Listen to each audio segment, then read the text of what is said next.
वो सुनो बुझो वो जो मोमेंट्स इन सप्लाई करो moments and shifts in supply करो सप्लाई करो वनिस ताम अस पढ़न determinants of supply determinants of supply देखो बेटा बैक हम जाएंगे देखो अगर सप्लाई चेंज होगी अगर सप्लाई चेंज होगी प्राइस की वजह से अदर थिंग्स रिमेनिंग तो इससे सप्लाई करूं में मूवमेंट होगा क्या होगा या इसी सप्लाई करूं में हम ऊपर जाएंगे या नीचे जाएंगे तो अगर ये सप्लाई चेंज होगी due to factors other than price price remains constant other factors से अगर होगी तो सप्लाई करूं नई बनेगी सप्लाई करूं में शिफ्ट होगा क्या होगा तो shifts in supply curve occur due to factors other than price and movements occur in supply curve due to price of the commodity other things remaining constant तो अब हम मूवमेंट्स और सप्लाई दिस शिफ्ट्स को यहां आगे देखेंगे when due to change in the price along supply for a commodity changes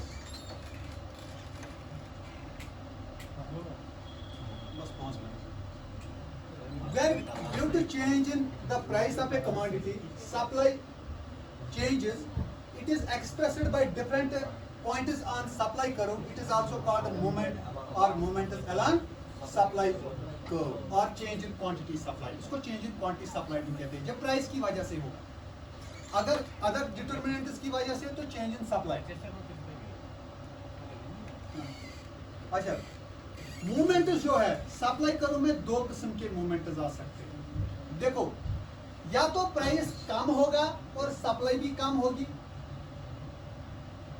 या price ज्यादा होने से सप्लाई बढ़ेगी तो अगर प्राइस ज्यादा होने से सप्लाई बढ़ जाती है तो इसको हम एक्सटेंशन इन सप्लाई कहते हैं और अगर प्राइस कम होने से सप्लाई कम होती है उसको कॉन्ट्रैक्शन इन सप्लाई कहते हैं मुनीर काच में contraction in supply contraction in supply क्या हो देखो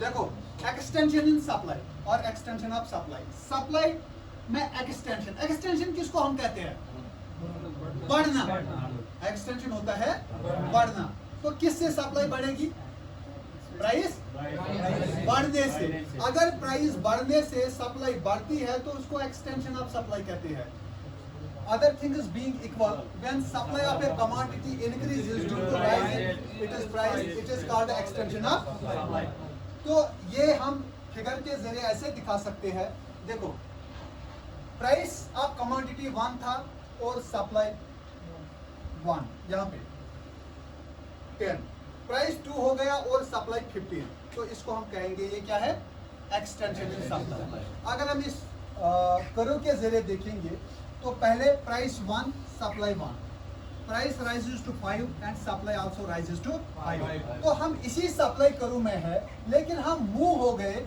from point A to point B तो ये this movement from point A to point B is called extension of supply ये समझ में आया तो काज क्या होता है extension of supply rise in price तो एक्सटेंशन ऑफ सप्लाई क्या होता है rise in supply due to rise in other things remaining constant तो दूसरा कंट्रैक्शन अगर एक्सटेंशन हो गया बढ़ना कंट्रैक्शन क्या होता है कंट्रैक्शन होता है कम होना contraction in supply other things being equal when supply of a commodity decreases due to fall in its price it is called a contraction in supply जब प्राइस कम होने से सप्लाई कम होती है other things remaining तो उसको contraction in supply कहते हैं ये हमने यहाँ पे दिखाया है price was 5 quantity supplied was 5 and price जो है ये fall हो गया to 1 and quantity supplied भी कम हो गई to 1 तो ये हमने यहाँ भी दिखाने की कोशिश की है with the help of this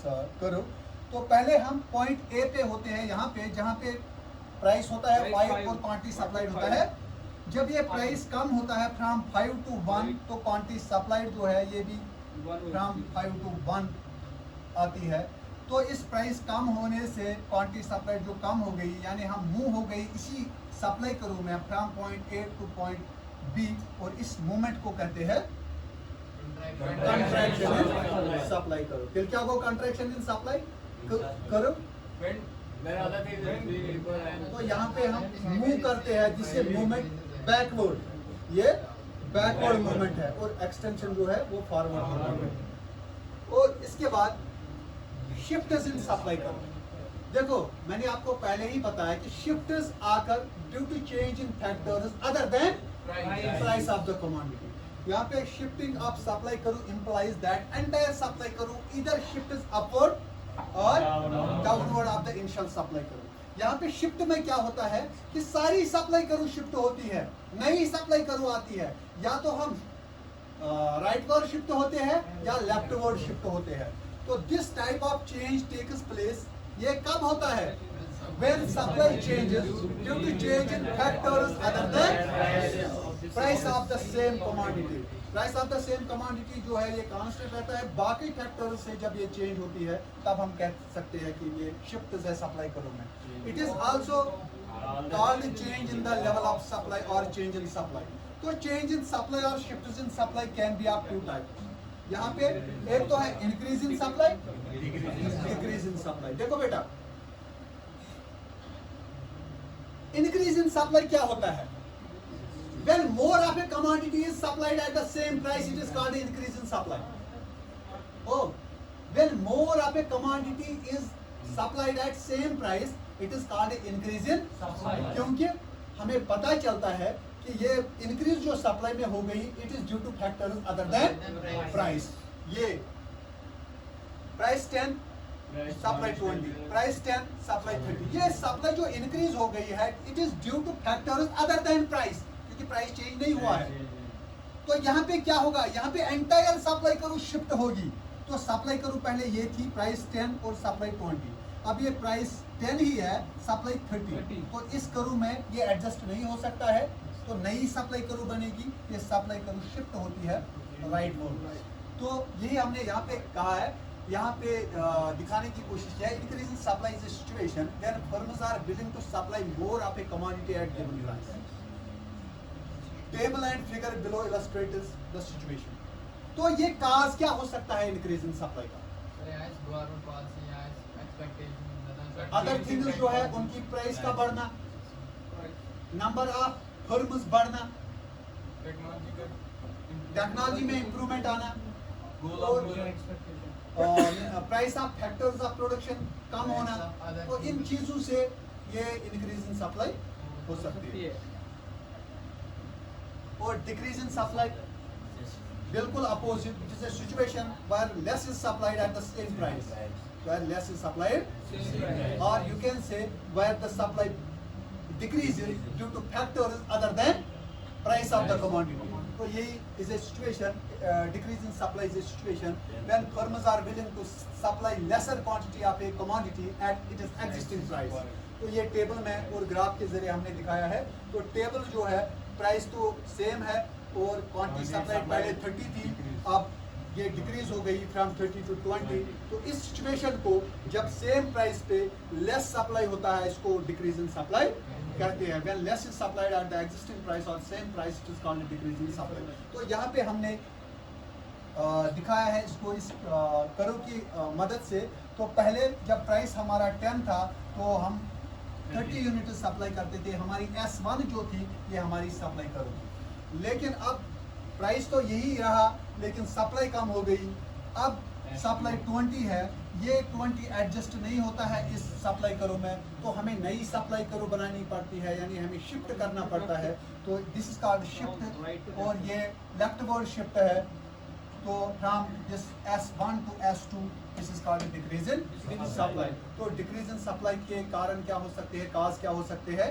या तो decrease in the number of firms, decrease in price of other goods, और rise in the price of factors of production, या increase in taxes by the government. ये causes हो सकते हैं। अब एक और चीज, आप मुझे बताओ कि इंक्रीज इन सप्लाई भी होता है सप्लाई का बढ़ना, और एक्सटेंशन इन सप्लाई भी होता है सप्लाई का बढ़ना। सप्लाई का इंक्रीज होना, इंक्रीज इन सप्लाई भी, एक्सटेंशन इन सप्लाई भी, तो फर्क क्या है? यस,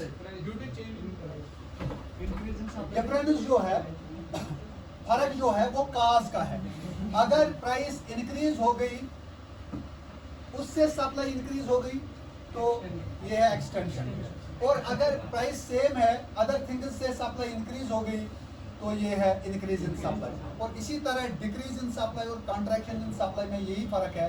डिक्रीज इन सप्लाई का भी माने है कि सप्लाई का कम होना, और कॉन्ट्रैक्शन इन सप्लाई का मतलब भी है सप्लाई कम होना, लेकिन काज का फर्क है। डिक्रीज इन सप्लाई में प्राइस फॉल होने की वजह से सप्लाई कम होती है, उसको हम कहते हैं डिक्रीज इन सप्लाई।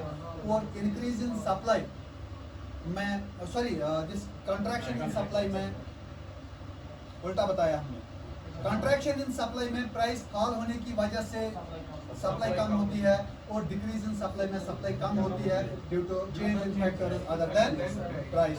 तो ये बस आज इतना ही इंशाल्लाह।